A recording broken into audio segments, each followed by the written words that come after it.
السلام علیکم ورحمۃ اللہ وبرکاتہ۔ الحمد للہ وکفا والصلاة والسلام علی عبادہ الذین اصطفیٰ، اما بعد، اللہم صلی علی محمد وعلی آل محمد۔ محترم سامعین کرام، ایک بھائی نے سوال کیا ہے کہ کیا سگریٹ اور نسوار حلال ہے یا حرام؟ اگر حرام ہے تو کیا تمباکو نوشی اور نسوار کا استعمال کرنے والوں کی نماز قبول ہوتی ہے یا نہیں؟ قرآن و حدیث سے وضاحت کریں۔ تو میرے محترم بھائی، جواب یہ ہے کہ اللہ تعالیٰ جل شانہ کا فرمان ہے، اعوذ باللہ السمیع العلیم من الشیطان الرجیم، یسألونک ماذا احل لهم قل احل لکم الطیبات۔ لوگ آپ سے پوچھتے ہیں کہ کیا ان کے لیے حلال کیا گیا ہے؟ آپ صلی اللہ علیہ وسلم کہہ دیجئے کہ پاکیزہ چیزیں تمہارے لیے حلال کی گئی ہیں۔ اسی طرح اللہ تعالیٰ جل شانہ نے سورہ الاعراف میں اپنے نبی صلی اللہ علیہ وسلم کی صفت بیان کرتے ہوئے فرمایا، یأمرہم بالمعروف وینہاہم عن المنکر ویحل لہم الطیبات وَيُحَرِّمُ عَلَيْكُمُ الْخَبَائِثِ۔ وہ پیغمبر لوگوں کو بھی اچھی باتوں کا حکم دیتا ہے اور بری باتوں سے روکتا ہے، اور وہ ان کے لیے پاکیزہ چیزیں حلال کرتا ہے اور گندی چیزیں حرام کرتا ہے۔ میرے محترم دوستو، تمباکو نوشی اپنی تمام قسموں سمیت پاکیزہ چیزوں میں سے نہیں ہے، بلکہ گندی چیزوں میں اس کا شمار ہوتا ہے۔ اسی طرح تمام نشہ آور چیزیں بھی گندی چیزوں میں سے ہیں۔ تمباکو نوشی اور نسوار دونوں کا استعمال اور اس کی تجارت ناجائز ہے، بلکہ حرام ہونے کی بنا پر اس کی خرید و فروخت منع ہے۔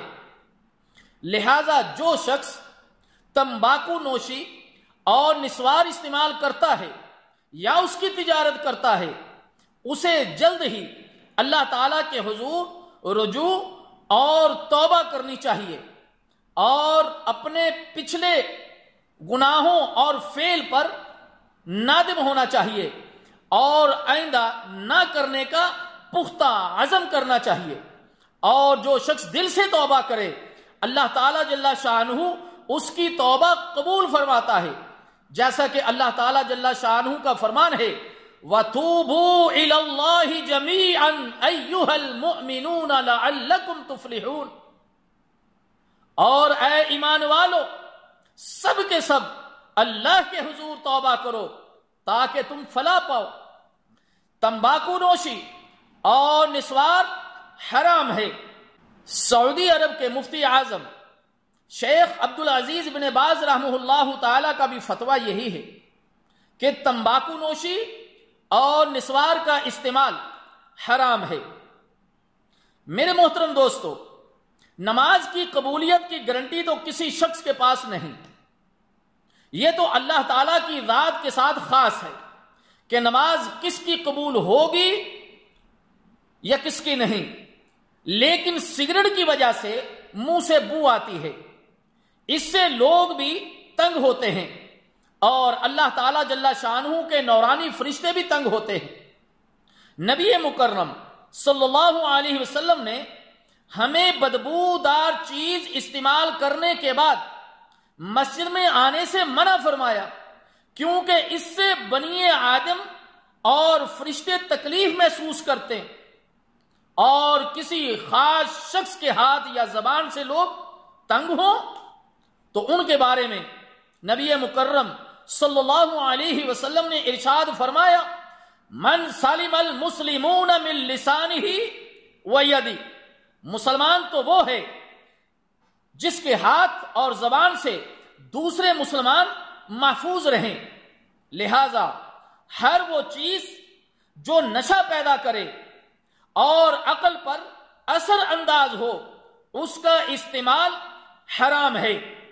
اپنا مال آگ اور تھوک کے حوالے نہ کیجیے، بلکہ کسی غریب کو عطا کر دیجیے، کسی غریب کو دے دیجیے، کسی مریض کو دے دیجئے، کسی بیوہ کو دے دیجئے، کسی یتیم کو دے دیجئے، تاکہ اس کے بدلے میں آپ کو اجر عظیم حاصل ہو۔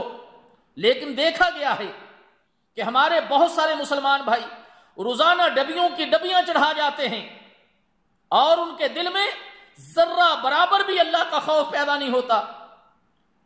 میرے محترم دوستو، یہ آپ کا مال جو اللہ نے آپ کو دیا ہے، اس کو اپنے اوپر، اپنے ماں باپ، اپنے بیوی بچوں کے اوپر استعمال کیجئے، خرچ کیجئے، اور اس کو اللہ کے راستے میں خرچ کیجئے، جو قیامت کے روز آپ کے لیے اجر کا باعث بنے، نہ کہ ایسے حرام کاموں میں جس کے بدلے میں کل قیامت کے روز آپ سے باز پرس ہو۔ ہم اللہ تعالیٰ جل شانہ سے دعا کرتے ہیں کہ اللہ تعالیٰ ہمیں سمجھنے کی اور عمل کرنے کی توفیق عطا فرمائے، اور ہر قسم کی حرام چیز، چاہے اس کی مقدار زیادہ ہے چاہے اس کی مقدار تھوڑی ہے، اللہ تعالیٰ ہمیں اور مسلمانوں کو اس سے محفوظ رہنے کی توفیق عطا فرمائے۔ والسلام علیکم ورحمۃ اللہ وبرکاتہ۔